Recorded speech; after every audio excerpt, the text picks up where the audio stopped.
ज्वाइँ साहब खानामा के बनाम? मासु जे बनाए नि हुन्छ। ज्वाइँलाई झन् मासु पकाएर खुवाउँछु भनेको कस्तो औँसीको दिन आउनु भएछ त नि। अब औँसीमा मासु खान भएन हेर्नुहोस् ज्वाइँ साहब।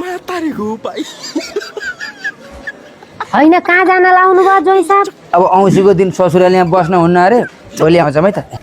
त्यो र माइत आउँदा पनि एकछिनमै गइहाल्ने। आज औँसी हो अरे के मासु खानु हुन्न अरे, भोलि आउँला। ल्याएको फलफुल त छोडेर गए बानी हुन्थ्यो तर केही पनि लिएर जाने। ल सासुआमा आज त औँसी होइन नि है? आज औँसी त होइन क्या अरे ज्वाइँ साहब। बिहानै पल्ला गएर साइला बा बित्नु भयो, मासु त खानै भएन।